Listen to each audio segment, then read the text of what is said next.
Geometric ratios are a quick and easy way to solve geometry problems without doing too much scratch work. If I have two squares and one is twice the size of the other, what is the ratio of their sides?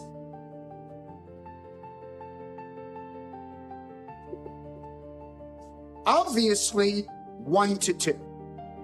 Can we use this to solve the ratio of their respective areas?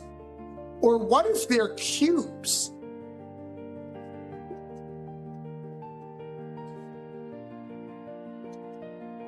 The ratio of their respective volumes?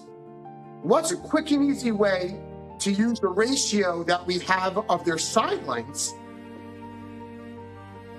to find the ratio of their areas and volumes?